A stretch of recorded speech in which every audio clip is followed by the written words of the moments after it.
Hello students, welcome to my YouTube channel. आज के lecture में हम पढ़ेंगे वायरस। ये इसका लास्ट टॉपिक है चैप्टर का हमारे।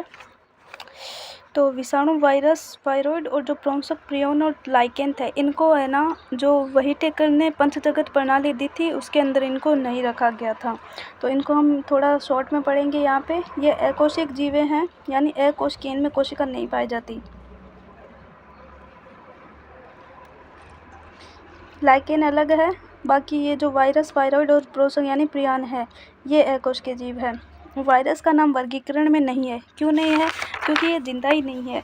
अगर ये बाहर रहते हैं, मिट्टी में रहते हैं, पड़े रहते हैं, तब ये जिंदा नहीं है, निर्जीव। अगर ये मनुष्य के अंदर कोई कोशिका में आ जाते हैं तब ये जिंदा हो जाते हैं, क्योंकि ये वास्तविक जीवन नहीं है। यदि हम ये मानते हैं कि सजीवों की कोशिका संरचना होती है, सजीवों की कोशिका संरचना होती है, लेकिन इनकी कोशिका संरचना नहीं होती। जो वायरस है अकोशिकीय जीव है, कोशिका नहीं होती है, जिनकी संरचना सजीव कोशिका के बाहर रवेदार होती है, यानी क्रिस्टलीय होती है। एक बार जब कोशिका को ये संक्रमित कर देते हैं तो ये उस कोशिका की मशीनरी का उपयोग, यानी उसकी पूरी मैकेनिज्म का उपयोग अपनी प्रतिकृति यानी अपने खुद की कॉपी बनाने में करते हैं, और उस जो पर्टिकुलर जिस जीव की कोशिका उसको ये मार देते हैं। वायरस की जो खोज है वो किसने की थी? सबसे पहले इवानोवस्की ने की थी 1892 में, और टोबैको मोज़ेक वायरस में की थी। तो वायरस का अर्थ क्या है? विष या विषैला तरल। डिमित्री इवानोवस्की 1989 में तंबाकू के मोज़ेक रोग के रोगाणुओं को पहचाना था, जिन्हें वायरस नाम दिया गया। इनका माप बैक्टीरिया से भी छोटा था, क्योंकि ये बैक्टीरिया प्रूफ फिल्टर से भी निकल गए थे। इन्होंने क्या किया? इन्होंने एक जो जीवाणु को प्रूफ करने वाला, जीवाणु को जिससे जीवाणु नहीं छनते हैं, वो वाले जो बैक्टीरिया का एक फिल्टर लिया था, उससे इनको निकाला था। तब ये क्या है कि वायरस निकल गए, बैक्टीरिया ऊपर रह गए। इसका मतलब है कि जो वायरस का आकार है बैक्टीरिया से भी छोटा होता है। फिर आए M.W. बेजर्निक 1898 में। इन्होंने क्या पाया कि इन्होंने क्या किया? जो तंबाकू का पौधा था, संक्रमित तंबाकू के पौधे, उसका रस निकाला और फिर उसको स्वस्थ तंबाकू के पौधे के ऊपर छोड़ दिया। तो क्या हुआ कि वो जो स्वस्थ पौधा था वो भी, उस पर भी तंबाकू वायरस आ गया और वो भी संक्रमित हो गया। तो इससे निष्कर्ष ये निकाला कि जो कंटेजियम वाइनम फ्लूइड यानी संक्रामक जीवित तरल जो फ्लूइड था जिसने उसको संक्रमित किया, ये उस फ्लूइड का नाम था। फिर आया W.M. स्टानले। इसने बताया 1935 में ये बताया कि वायरस को रवेदार बनाया जा सकता है, यानी क्रिस्टलीय इसको बनाया जा सकता है। इस क्रिस्टल में मुख्यतः प्रोटीन होता है, यानी ये पूरा प्रोटीन का बना होता है। वे अपनी विशिष्ट मेजबान कोशिका के बाहर निष्क्रिय होते हैं। हमने देखा कि बाहर तो वो निष्क्रिय होते हैं, यानी बाहर वो कुछ भी नहीं कर सकते। जब कोशिका के अंदर आ गए तो वो रोग फैलाते हैं। वायरस अविकल्पी परजीवी है, यानी उनके पास कोई विकल्प ही नहीं है कि वो खुद ऐसे कुछ कर सके, क्योंकि कोशिका ही नहीं है उनके पास। वो अविकल्पी परजीवी यानी दूसरे पे ही डिपेंड रहते हैं। अब क्या है कि वायरस में प्रोटीन के अतिरिक्त आनुवंशिक पदार्थ भी होता है, जो RNA अथवा DNA हो सकता है। वायरस में प्रोटीन के अलावा आनुवंशिक पदार्थ क्या होता है? RNA या DNA होता है। जो RNA या DNA दोनों में से सिर्फ एक होगा, दोनों साथ में नहीं हो सकते। वायरस के अंदर प्रोटीन न्यूक्लियो प्रोटीन और इसका आनुवंशिक पदार्थ संक्रामक होता है। इसका जो न्यूक्लियो प्रोटीन है केंद्रक में, और जो इसका आनुवंशिक पदार्थ है, इसी के द्वारा वो संक्रमण करता है। अब 3 टाइप के वायरस होते हैं। एक पादप वायरस जो पादप को संक्रमित करता है, फिर जंतु वायरस जंतु को संक्रमित करता है, और तीसरा वेरी इंपॉर्टेंट है बैक्टीरियल वायरस, जो कि जीवाणुभोजी होता है। ये जो बैक्टीरिया पर संक्रमण करता है। वायरस की स्ट्रक्चर देखते हैं टोबैको मोज़ेक वायरस की। ये हमारा TMV यानी टोबैको मोज़ेक वायरस है। इसमें ये एकल श्रृंखला का RNA पाया जाता है, यानी ये पादप का वायरस है, तो मतलब पादप में हम कह सकते हैं कि एकल श्रृंखला का RNA पाया जाता है उस वायरस में। और ये प्रोटीन का आवरण है, पूरा प्रोटीन से बना हुआ है और क्रिस्टलीय होता है। फिर ये है जीवाणुभोजी, जो कि बैक्टीरिया पर संक्रमण करता है, उसका डायग्राम। तो ये शीर्ष है, इसका हेड है, ये कॉलर है, ये इसका अच्छद है, फिर ये इसके तंतु पूंछ यानी इसके पूंछ है एक टाइप से। तो एक इसमें 2 पार्ट होते हैं, एक तो ये ऊपर वाला सिर और ये पूरा पूंछ, 2 ही पार्ट होते हैं। इसके बीच में जो प्रोटीन का आवरण होता है, ये बाहर वाली स्ट्रक्चर को बोला जाता है कैप्सिड। कैप्सिड के अंदर प्रोटीन का आवरण होता है, उसके अंदर यहाँ पे आनुवंशिक पदार्थ RNA DNA जो भी इनका है वो होता है। अगर थोड़ा और अच्छे से डायग्राम देखना है तो ये वाला डायग्राम हम दे सकते हैं। जीवाणुभोजी का यानी बैक्टीरियोफेज जिसे बोला जाता है।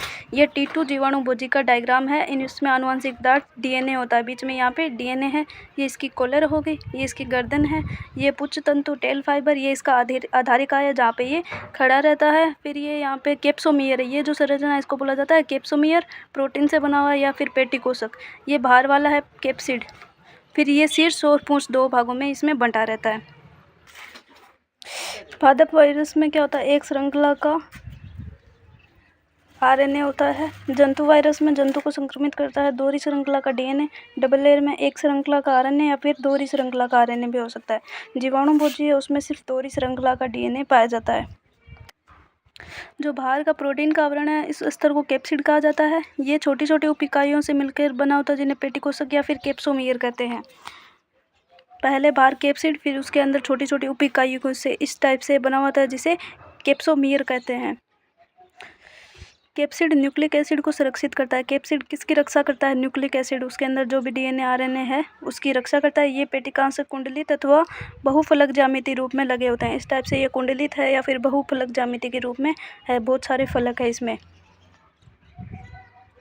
वायरस से मम्प्स, चेचक, हर्पीज, इन्फ्लुएंजा नामक रोग होते हैं। वायरस से होने वाले रोग है मम्प्स, चेचक, हर्पीज, इन्फ्लुएंजा नामक रोग है। मनुष्य में ये एड्स करता है। ये वायरस के कारण होता है। एड्स का पूरा नाम है एक्वायर्ड इम्यूनो डेफिशिएंसी सिंड्रोम। ये रहा यहाँ पे acquired immuno deficiency syndrome. HIV virus होता है यानी ह्यूमन इम्यूनो वायरस। इसके अतिरिक्त कुछ रोग करता है जैसे खसरा रोग, चेचक, रेबीज, मम्प्स, हर्पीज रोग करता है ये सारे। फिर है कि मतलब पौधों में क्या होता है, पौधों में मोजेक बन जाता है यानी जैसे टोबैको मोजेक था। पत्तियों को मुड़ जाती है, कुंचन हो जाता है, पीला हो जाता है। सीरा, जो इसकी सिराएं हैं अंदर वेन वगैरह होती है वो बहुत स्पष्ट दिखती है। और ये पादप छोटा रह जाता है और अवरुद्ध वृद्धि होना इसके लक्षण है। इसकी वृद्धि अवरुद्ध हो जाती है यानी ठीक से वृद्धि नहीं होती है। फिर होता है वायराइड। वायराइड क्या है, 1971 में T.O. डाइनर ने एक नया संक्रामक कारक खोजा जो कि वायरस से भी छोटा था। ये वायरस से भी छोटा होता है इसका आकार। और ये किस में रोग होता है, पोटैटो स्पिंडल ट्यूबर। ये रोग किसके द्वारा होता है, वायराइड के द्वारा। और ये जो रोग है वायराइडों में आरएनए तथा प्रोटीन आवरण स्तर जो वायरस में पाए जाते हैं उनका अभाव होता है। इसमें प्रोटीन का आवरण है वो वायरस में नहीं पाया जाता। आरएनए तथा प्रोटीन का आवरण यानी कैप्सिड नहीं पाया जाता इसमें, इसलिए ये वायराइड के नाम से जाना जाता है। वायराइड के आरएनए का आणविक भार कम होता है, लो मोलिकुलर वेट होता है इसका। ये इम्पोर्टेंट है यहाँ से कि इसके आरएनए का आणविक भार कम होता है। आरएनए का जो लो मोलिकुलर वेट होता है इसके ऊपर कैप्सिड नहीं होता, इसलिए इसको कहा जाता है नग्न विषाणु, नग्न वायरस बोल सकते हैं। फिर आता है हमारा प्रियन या फिर प्रोंसक। आधुनिक चिकित्सा में कुछ संक्रामक न्यूरोलॉजिकल, एक चीज़ ये है कि ये पोटेंडो स्पिंडल ट्यूबर रोग है, ये आलू में होने वाला रोग है। अब है कि वापस प्रोंसक या फिर प्रियन क्या था। आधुनिक चिकित्सा में कुछ संक्रामक न्यूरोलॉजिकल बीमारियां असामान्य रूप से फोल्ड यानी कुंडलित प्रोटीन वाले कारकों द्वारा प्रसारित पाई गई। ठीक है, न्यूरोलॉजिकल बीमारियां करता है ये यानी ब्रेन से रिलेटेड। इन कारकों का आकार वायरस के आकार के समान था। इनका आकार है वायरस के आकार के समान होता है। वायराइड वायरस से भी छोटा होता है। इनको प्रोसंग कहा जाता है या फिर प्रियन। प्रोसंग द्वारा प्राणियों में होने वाली सबसे उल्लेखनीय बीमारी है ब्रोवाइन स्पिंजिफोम एन्सेफेलोपैथी, जिन्हें आमतौर पर मवेशियों में मेड काउ रोग कहा जाता है यानी गाय को पागल करती है, इसे मेड काउ रोग कहते हैं। फिर अगर उसी गाय का दूध अगर मनुष्य कोई पी लेता है तो उसको भी एक रोग हो जाता है जिसे बोला CR जैकब रोग या फिर क्रूटजेल्टफेल्ड जैकब डिजीज़।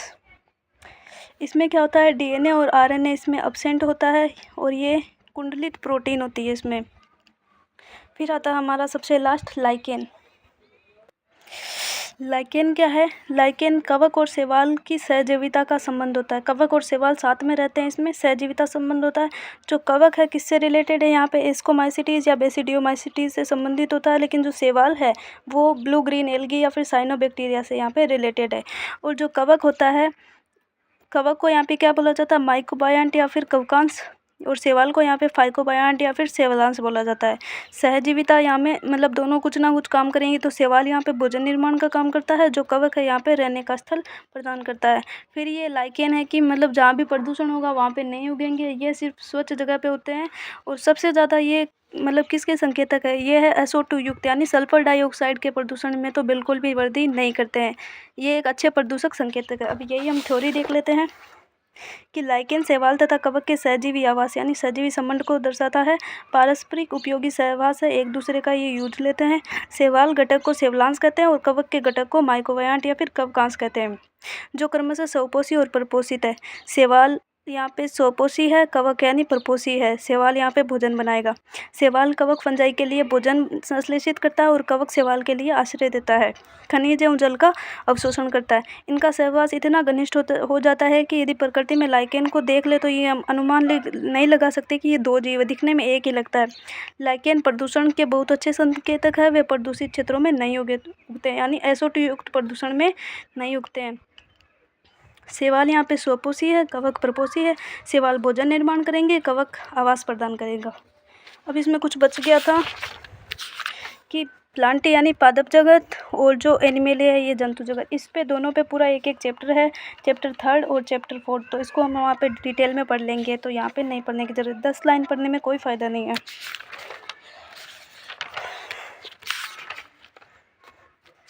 फिर यहाँ पे ये बच गया था ये वाला पेज, एक ये यहाँ से पूरा यहाँ तक। वैसे तो पूरे चैप्टर की थ्योरी है, समरी है ये। तो मोनेरा में कोशिका प्रकार कैसे होता है? प्रोकैरियोटिक होता है। प्रोटिस्टा में यूकैरियोटिक होते हैं। फंजाई में यूकैरियोटिक होते हैं। प्लांटी में भी यूकैरियोटिक, एनिमेलिया में भी यूकैरियोटिक। ये हमने नहीं पढ़ा है तो क्या हुआ, हमें मतलब जैसे हमारे बारे में और पौधों के बारे में तो पता ही है इतना। तो कोशिका भित्ति सेलुलोज रहित बहुसैकराइड एमिनो अम्ल की होती है। कुछ में उपस्थित होती है, कुछ में नहीं होती। उपस्थित होती है फंजाई के अंदर सेलुलोज सहित काइटिन युक्त कोशिका भित्ति। प्लांटी में होती है, सेलुलोज सहित होती है और एनिमेलिया में कोशिका भित्ति नहीं पाई जाती। केंद्रक झिल्ली अनुपस्थित होती है, इसमें उपस्थित, इसमें सब में उपस्थित। काय संरचना इसकी कोशिकीय होती है, कोशिकीय, इसमें बहुकोशिकीय दृढ़ उत्तक अंग तंत्र इस टाइप से, इसमें उत्तक अंग अंग तंत्र। पोषण की विधि यह है इस टाइप से पूरा डिटेल में। फिर इसमें 6 जगत प्रणाली आती है। 6 जगत प्रणाली दी थी कार्ल रूस ने। इसको 3 डोमेन सिस्टम भी कहते हैं क्योंकि इसको आर्किया, बैक्टीरिया और यूकेरिया में बांट दिया गया। फिर ये सारे चैप्टर का पूरा समरी है।